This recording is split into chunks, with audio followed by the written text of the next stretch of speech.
wabarakatuh.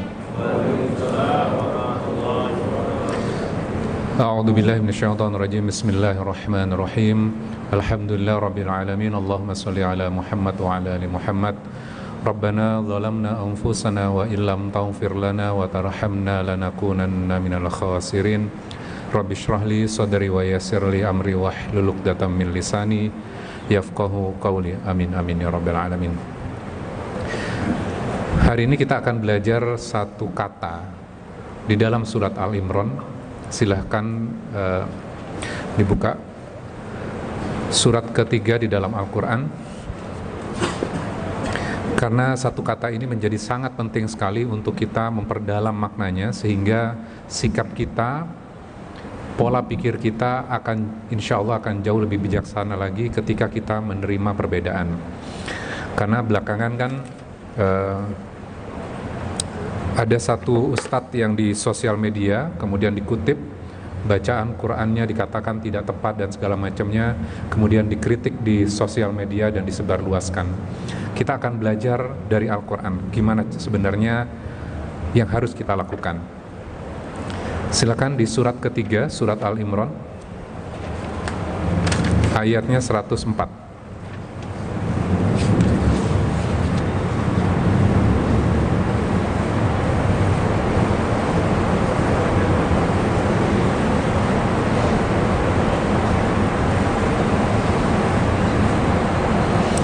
Sudah ketemu?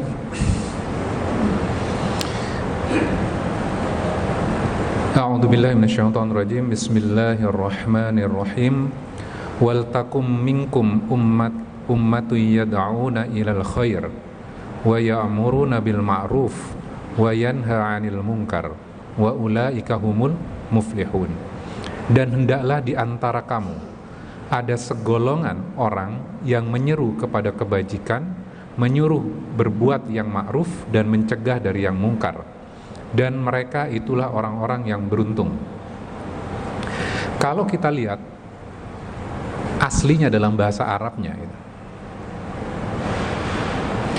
kita akan bertemu dengan yad'una ilal khair.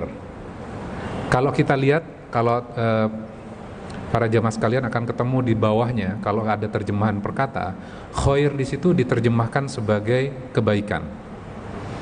Wa ya'muruna bil ma'ruf, ma'ruf itu juga diterjemahkan dengan kebaikan.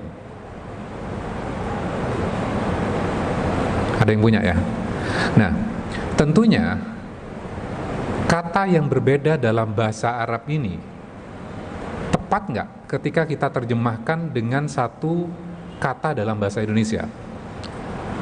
Wong bunyinya saja udah berbeda, bunyinya berbeda, pasti gitu. Makna dari dua kata ini pun berbeda. Khair dan ma'ruf itu pasti berbeda. Kalau kita lihat terjemahan per ayatnya, di sini kata ma'ruf tidak diterjemahkan. Ma'ruf diterjemahkan dengan ma'ruf. Nah, sekarang kita akan belajar ma'ruf itu apa sebenarnya.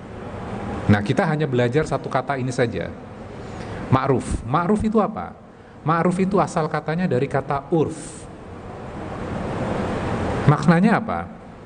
Norma kebaikan yang diakui baik oleh masyarakat. Itu adalah sesuatu yang ma'ruf. Jadi ma'ruf itu adalah sesuatu yang disadari baik. Disadari oleh siapa? Oleh masyarakat. Jadi kita diperintahkan untuk apa? Menyuruh berbuat yang ma'ruf. Ma'ruf adalah norma yang diakui dan disadari baik oleh masyarakat. Jadi ada syaratnya. Syaratnya apa? Diketahui dan diakui. Nah, yang masuk definisi ini apa? Yang masuk definisi ma'ruf ini apa? Nah, sekarang kita lihat berdasarkan katanya ma'ruf, apa yang kira-kira masuk definisi ma'ruf ini? Kira-kira apa? Kejujuran, menolong orang lain, tidak mencuri. Kira-kira gitu loh. Saya menyebutkan baru 3 tuh. dari tiga ini gitu loh, masyarakat akan mengakui nggak bahwa ini adalah sesuatu yang baik dan diterima? Berlaku sopan, diterima di semua masyarakat nggak? Mau di Indonesia, mau di Malaysia sama nggak? Sama. Kejujurannya sama gitu. Di Arab sama di Amerika sama nggak? Sama. Ini adalah sesuatu yang ma'ruf, sesuatu yang diterima dan diakui oleh masyarakat. Jadi kalau kita lihat sejarahnya, ketika Rasulullah pertama kali mendakwahkan Islam, menyampaikan sesuatu yang ma'ruf nggak? Jujur, amanah, dan bangsa Arab mengakui pada saat itu bahwa yang dibawa Rasulullah adalah nilai-nilai yang baik, nilai-nilai yang mereka akui juga. Tidak membunuh, mereka juga tahu, mereka mengetahui itu. Jadi ma'ruf adalah sesuatu value atau basic yang baik dan diketahui oleh manusia.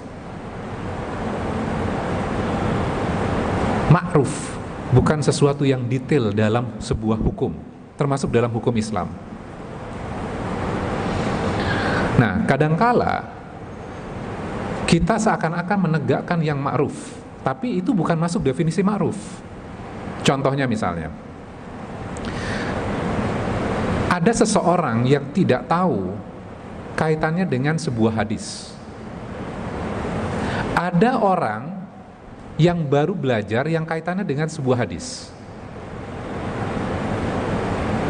Entah dia belajar dari YouTube, atau dia mendengarkan satu kajian, atau baru membaca satu bab yang kaitannya dengan hadis itu. Ada juga orang yang ketiga, puluhan tahun belajar tentang satu hadis ini. Satu hadis loh, puluhan tahun menghabiskan waktu untuk mempelajari satu hadis. Dan akhirnya, karena ilmunya yang luas dan dalam, sehingga dia memiliki kesimpulan yang berbeda dengan orang yang kedua tadi, yang baru belajar tentang satu hadis ini. Mungkin apa enggak hal seperti ini? Mungkin. Sangat mungkin. Kalau kita berada di posisi yang orang yang kedua tadi, baru belajar satu hadis itu, kemudian kita sudah mengatakan ini definisi ma'ruf menurut kita. Bisa terjadi nggak? Padahal tidak ma'ruf buat orang lain, karena orang lain tidak tahu. Bisa terjadi ya? Bisa terjadi. Misalnya, contohnya misalnya tata cara sholat. Ada yang diletakkan di mana tangannya setelah selesai sholat? Ada yang di atas, ada yang di sini, ada juga. Saya menyaksikan dari Mesir, setelah takbiratul ihram, Allahu Akbar, taruh di bawah sini. Kalau kita memahami menurut kacamata kita, wah, berarti nggak sah nih sholatnya, nggak ma'ruf nih menurut definisi kita. Dan itu bisa terjadi. Nah, sekarang kita lihat, ketika kita mempelajari sesuatu, kita melaksanakan itu, dan bisa jadi orang lain juga belajar hal yang berbeda dan melaksanakan hal yang berbeda. Contoh yang tadi sholat tadi ya. Menurut kita meletakkan langsung tangan di sini ada yang aneh ya. Buat Syekh tadi gitu loh, ngelihat orang di Indonesia bisa jadi juga kok berbeda ya. Nah, ketika kita mempraktekkan sesuatu yang kita sudah pelajari dan orang lain juga mempraktekkan sesuai dengan yang mereka pelajari, maka itu nggak masalah. Yang bermasalah adalah kita tidak tahu referensinya dia, kemudian kita sudah menyalahkan dia. Wong kita belajar cuman baru secuil saja, kemudian kita sudah menghukumi orang lain, wah itu sholatnya udah nggak sah, sholatnya nggak diterima, itu ahli neraka. Dan itu yang terjadi pada diri kita.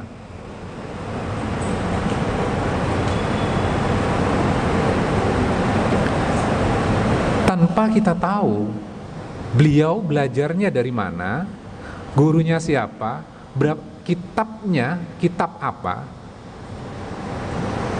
kita sudah langsung menyalahkan orang lain. Dan ini kadang menjadi sebuah kebiasaan pada diri kita. Kalau kita balik lagi definisi ma'ruf, ya, tadi apa? Norma kebaikan yang diakui, diterima baik oleh masyarakat. Diketahui loh berarti. Harus diketahui. Ma'ruf adalah sesuatu yang umum. Bukan yang kaitannya dengan detail. Kadang-kala kita mengatakan bahwa saya sedang berdakwah. Itu bid'ah. Itu tidak bid'ah. Padahal kita baru belajar sedikit. Orang lain. Kita nggak belajar yang banyak. Jadi, di dalam ayat ini, sesuatu yang ma'ruf adalah sesuatu yang diterima, norma yang diakui dan diterima baik oleh masyarakat. Ini yang harusnya kita dorong dulu. Contohnya dalam praktek apa sih ma'ruf ini? Contohnya misal ini, seringkali kan kalau kita laki-laki kadang-kadang kan suka berkumpul dengan teman-teman kita, satu geng, satu kelompok, entah karena kesamaan hobi, sepeda, motor, mobil misalnya. Kemudian kita menghabiskan banyak uang dengan teman-teman kita. Dan keluarga yang di rumah kita tidak biayai dengan cukup.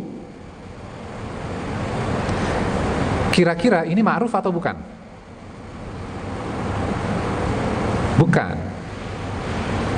Kenapa? Harusnya kan keluarga dulu.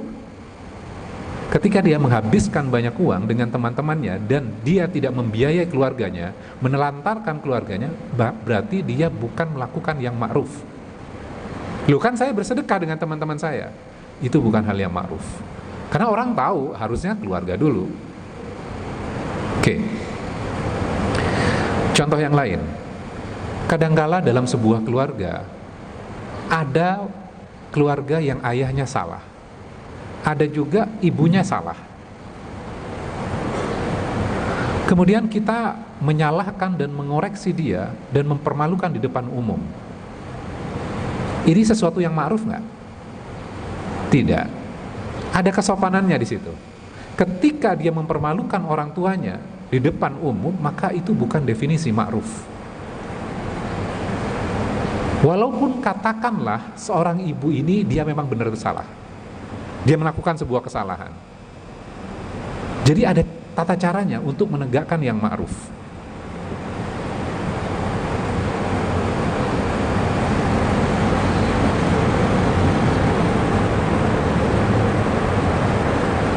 Contoh yang lain. Di sosial media, yang pengantar saya tadi. Ketika ada seorang ustadz kemudian dikatakan melakukan kesalahan, dan saya juga ngelihat video-video mengkoreksi bacaannya, mulai dari tajwidnya, kemudian sampai dibahas tentang pemotongan katanya, dan itu dilakukan di sosial media dan disebarkan. Kira-kira ini mempermalukan atau membuka aib orang nggak?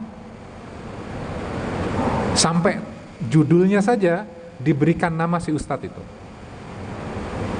Kira-kira ini ma'ruf atau enggak? Bukan. Bukan yang ma'ruf. Ketika kita tahu bid'ah atau tidak bid'ah gitu ya, yasinan bid'ah atau tidak bid'ah, kemudian celana cingkrang atau tidak cingkrang, jenggotan atau tidak jenggotan,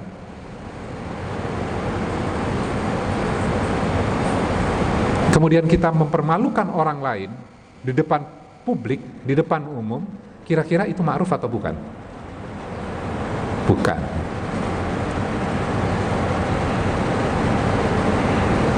Jadi ada tata caranya.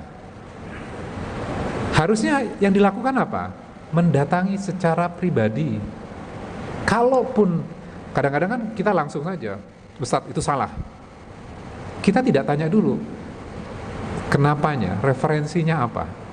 Kan itu dulu yang harus kita lakukan. Jadi kita langsung tidak melakukan judgement ke orang lain. Sudah main menghakimi saja biasanya kalau kita. Jadi umat Islam ini harus bersatu terhadap sesuatu hal yang apa? Kalau kita kan pengennya, wah sholatnya harus sama, kalau kunut nggak kunutan ya sama ya, kalau yasinan nggak yasinan ya harus sama gitu. Kenapa sih kita nggak sama? Kadang-kadang kan kita berpikirnya seperti itu. Umat Islam disatukan terhadap sesuatu yang ma'ruf, yang diterima secara umum. Kalau menyembah Tuhan yang sama, Tuhannya Allah, kan sama sebenarnya kan? Kemudian berbuat baik kepada orang lain, tidak mempermalukan orang lain, sama nggak? Sama. Sama-sama menuju masjid, baik nggak itu? Sama. Oke. Nah, dalam prakteknya, kadang-kadang gini, ketika kita umroh atau haji, setelah kita niat ya, entah kita ngambilnya dari Madinah atau di di atas pesawat, kita kan niat labbaik Allahumma umrotan atau labbaik Allahumma hajjan. Kita sudah berniat tuh untuk haji atau umroh. Kemudian ketika kita perjalanan dari kota Madinah misalnya ke kota Mekah untuk melaksanakan umroh atau haji, kemudian di tengah jalan kan biasanya kita diberikan makanan ya, diberikan makanan, kemudian kita makan, kemudian bekas makanannya kita buang sembarangan. Ini ma'ruf atau enggak? Ma'ruf atau enggak? Tidak. Karena semua orang tahu mengotori lingkungan itu sesuatu yang tidak baik. Ke masjid misalnya, kita ke toilet, nggak disiram, akhirnya pesing. Ma'ruf atau enggak tuh? Tidak ma'ruf.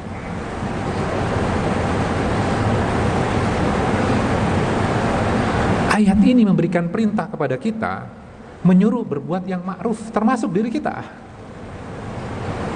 Ma'ruf itu adalah norma yang umum yang diterima oleh masyarakat.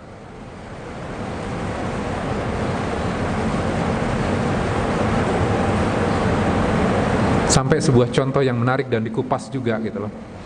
Ketika orang sedang tawaf, kemudian salah satu sunnahnya adalah kita memberikan mencium apa? Hajar Aswad. Dan untuk mencium Hajar Aswad ini membutuhkan perjuangan. Karena biasanya semua orang pengen mencium Hajar Aswad ini. Mencium Hajar Aswad itu hukumnya apa? Sunnah. Kalau jauh tinggal memberikan sebuah tanda. Nah, kemudian kita memaksakan diri untuk mencium Hajar Aswad ini. Kemudian saking berdesakannya, kita pengen sekali mencium Hajar Aswad ini, kemudian ada orang yang di depan kita, kemudian kita dorong.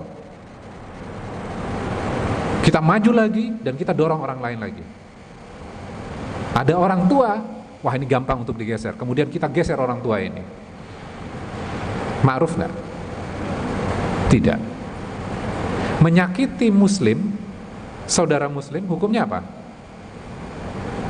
Haram. Kita mengejar yang sunnah dan meninggalkan yang ma'ruf. Nah, kadang-kadang kita nggak tahu nih hukumnya masing-masingnya. Kemudian kadang-kadang setelah mencium Hajar Aswad gitu ya, ada kepuasan, wah, sebuah perasaan yang menggelora pada dirinya, kemudian keluar dengan meneriakkan Allahu Akbar, kemudian orang semua didorong semuanya. Ma'ruf nggak?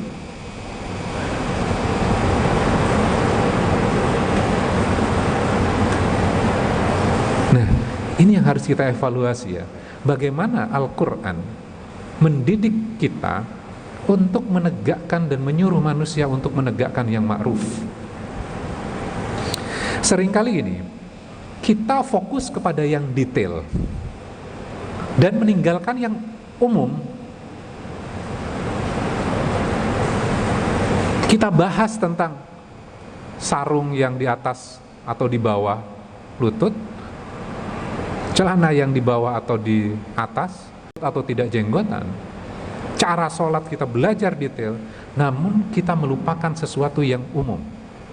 bahwa belajar hal tersebut adalah baik dan bagian dari agama kita, namun ada kelas khususnya, kelas yang lebih kecil. Kalau yang general gitu, misalnya khutbah Jumat atau yang disaksikan oleh publik, maka kita mendiskusikan hal-hal yang bersifat umum. Nah, yang jadi problem adalah ketika ada kelas khusus yang belajar hal-hal yang detail, kemudian dipublish di umum, divideokan, dan orang cuma mencuplik saja, dan akhirnya apa? Timbul perdebatan. Kemudian kita juga yang karena menyaksikan video itu, wah berarti saya itu salah tuh. Kemudian kita kirim ke om kita gitu loh, yang berbeda pendapat dengan kita, atau teman kita kirimkan, nih bahwa lu salah nih.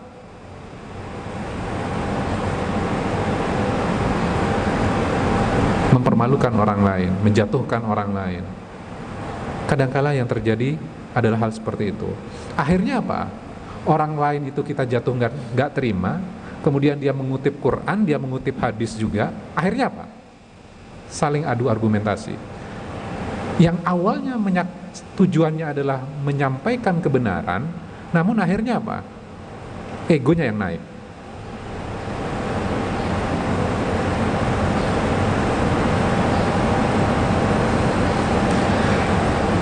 Dengan kondisi yang seperti ini, kita harus bersatu terhadap hal-hal yang ma'ruf. Ekonomi yang seperti sekarang, banyak orang yang kena COVID-19, maka yang kita dorong adalah bagaimana kita membantu orang lain. Ma'ruf nggak tuh? Mau agamanya apapun akan mengakui bahwa itu adalah kebenaran. Maka kalau kita lihat sejarahnya Rasulullah ya, menyebarkan agama Islam ini, menyebarkan dengan cara yang ma'ruf. Ada orang yang datang kepada Rasulullah, meminta pendapat kepada Rasulullah, ya Rasulullah, apa yang harus saya lakukan? Karena karakter orang ini kaitannya dengan temperamental, maka nasihat Rasulullah, jangan marah. Pernah mendengar hadis ini ya? Kemudian bertanya lagi, kemudian yang kedua apa ya Rasulullah? Jangan marah. Yang ketiga Rasulullah, jangan marah. Spesifik. Tapi kalau misalnya Abu Bakar yang datang kepada Rasulullah meminta nasihat, kira-kira nasihatnya jangan marah nggak? Abu Bakar nggak ada masalah dengan mengontrol temperamentalnya. Jadi kalau kaitannya tentang hal yang umum, maka Rasulullah akan berdiri di atas mimbar. Kalau kaitannya dengan hal yang spesifik, akan disampaikan secara personal, di kelas yang lebih kecil, kalau bahasa kita sekarang. Kadang-kadang kita kan satu mazhab aja belum selesai loh, belum komplit, cuman baru dapat satu video sudah menyalahkan orang lain. Nah, balik lagi, kenapa harus Al-Quran dulu yang kita pelajari? Karena Al-Quran itu mengandung sebuah value dasar, konsep dasar. Ketika konsep dasarnya sudah kuat, maka langkah berikutnya kita belajar hal yang detail. Di dalam Al-Quran, tegakkan sholat. Cara sholat ada di mana? Cara sholat dibahas di dalam Al-Quran nggak? Enggak. Yang penting kamu sholat dulu.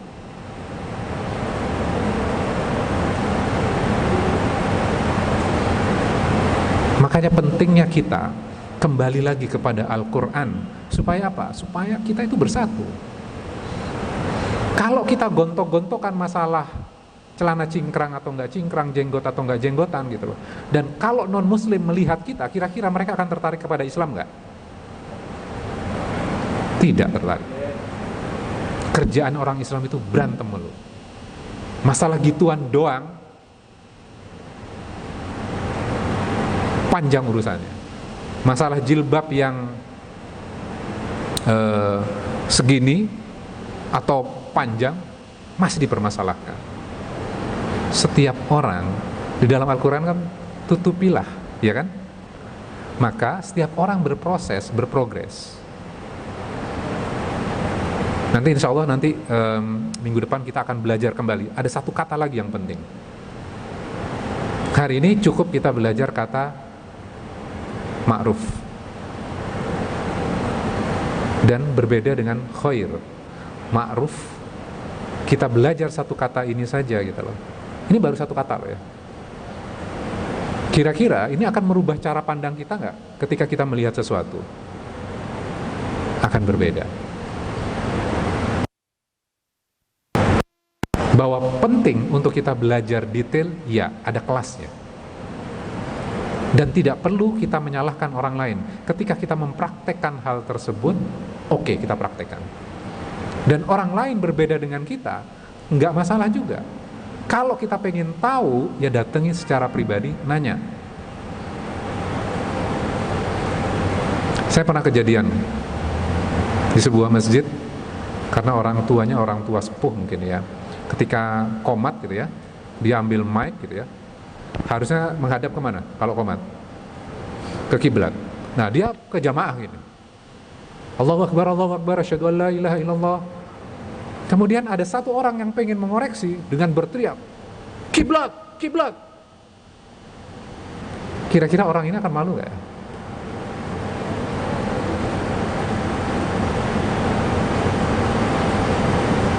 Akan malu. Caranya seperti apa? Nah ini yang ma'ruf. Nah kita harus banyak belajar bahwa ilmu yang kita miliki, ilmu yang kita pelajari ini tujuannya bukan menyalahkan orang lain. Tujuannya bukan menyalahkan orang lain. Tujuannya adalah kita memperbaiki diri kita menjadi pribadi yang lebih baik lagi. Kalau kita menegakkan sesuai dengan Al-Quran, non-muslim kira-kira akan tertarik gak ya? Kita jujur, kita amanah di pekerjaan kita, insya Allah mereka akan tertarik. Tapi kalau kita berlaku keras, pemarah, maka orang lain gak akan tertarik. Maka Rasulullah ketika mendakwahkan Islam, itu banyakkan non-muslimnya loh.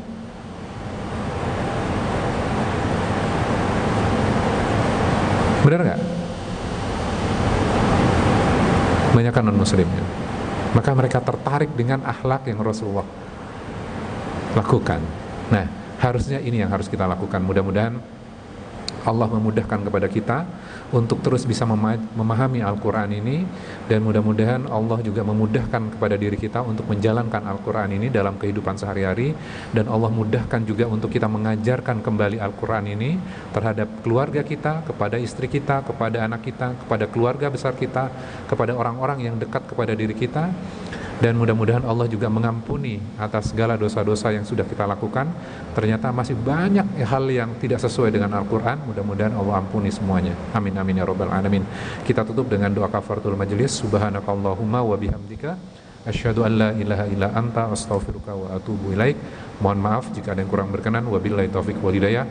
Wassalamualaikum warahmatullahi wabarakatuh.